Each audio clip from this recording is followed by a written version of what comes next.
Morning student, welcome to class 8th. In previous class we read about the materials, metals and non-metals chapter 4.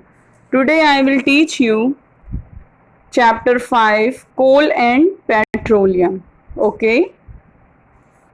We use various material for our basic need. हम बहुत सारे ऐसे पदार्थों को use करते हैं जो हमारी डेली लाइफ में होते हैं. Some of them are found in nature and some have been made by human efforts.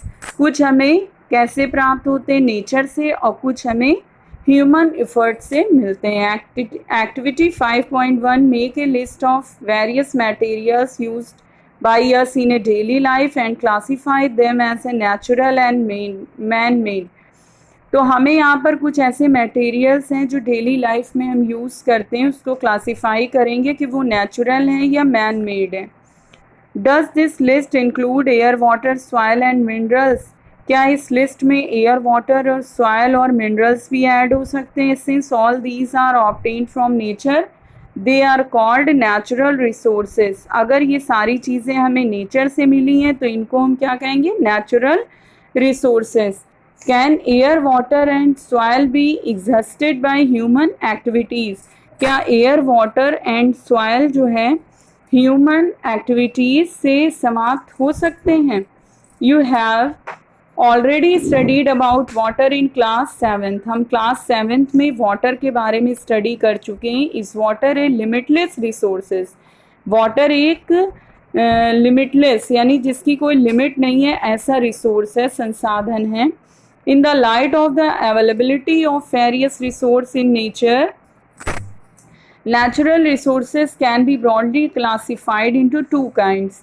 हम नेचुरल रिसोर्स को टू काइंड्स में क्लासिफाइड करेंगे. फर्स्ट है inexhaustible natural resources, second inexhaustible natural resources. ठीक है, जो इनएग्जॉस्टेबल नेचुरल रिसोर्सेज है वो देखते हैं. These resources are present in unlimited quantity in nature and are not likely to be exhausted by human activities. Examples are sunlight, air. जो inexhaustible natural resource है जो कि ख़त्म ना होने वाला है, जो अनलिमिटेड होता है वो नेचर में, जैसे जिसको हम ह्यूमन एक्टिविटीज़ द्वारा नहीं समाप्त कर सकते, वो कौन से हैं? जैसे सनलाइट है, एयर है.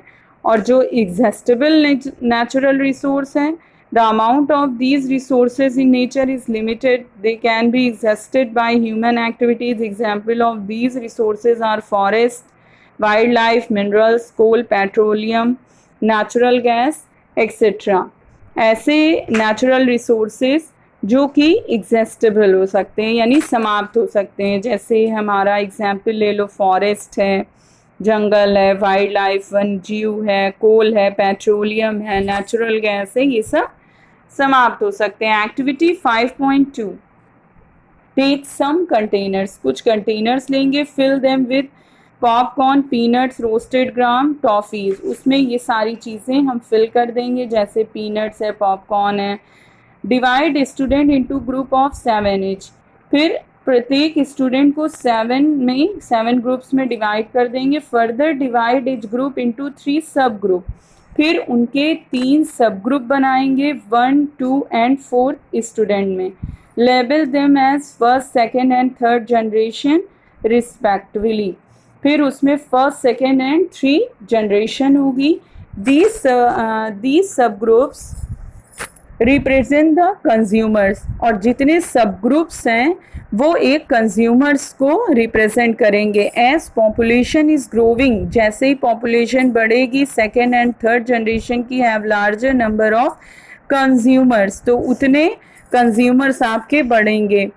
Put 1 full container for each group on a table. फिर ईच ग्रुप के सामने हम एक फुल कंटेनर रख देंगे. Ask consumers of the first generation from each group to consume eatables from the containers of their group.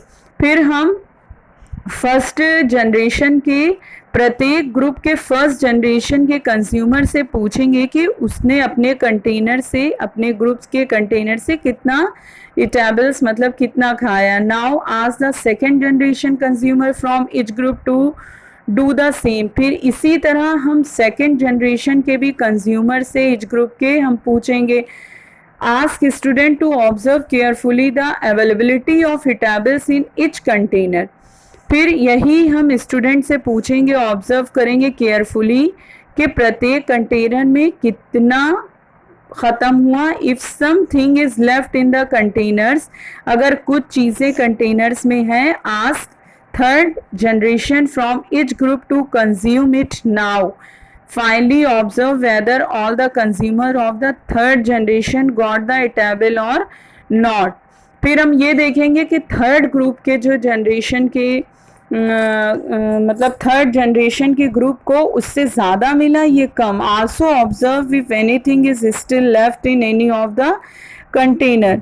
फिर observe करेंगे कि कंटेनर में कुछ बचा है कि नहीं जो थर्ड ग्रुप तक गया। Assume that the eatables in the container represent the total availability। फिर मान लीजिए कि eatables in the container represent करता है उसकी टोटल अवेलेबिलिटी को, जो एग्जॉस्टेबल नेचुरल रिसोर्सेज जैसे कोल, पेट्रोलियम और नेचुरल गैस हैं। कंटेनर्स में कितना बचा, ईच ग्रुप मतलब कितना उसमें से समाप्त हो गया। तो ईच ग्रुप में have a different consumptions pattern. तो हम देखेंगे कि हर ग्रुप का अलग अलग कंजप्शंस था। Are the earlier generation of any group too greedy.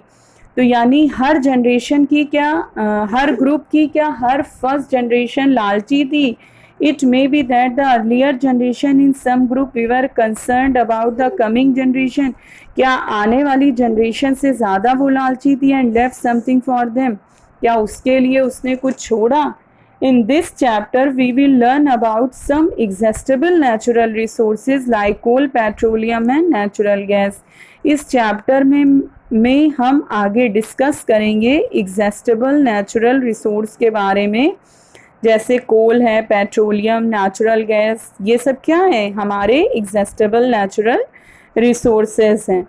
ठीक है, they are where form from the dead remains of living organisms. ये सब हमको कहाँ से मिलते हैं, लिविंग ऑर्गेनिज्म से, डेड लिविंग ऑर्गेनिजम्स के डेड बॉडी से, जैसे फॉसिल से जिसको जीवाश्म कहते हैं।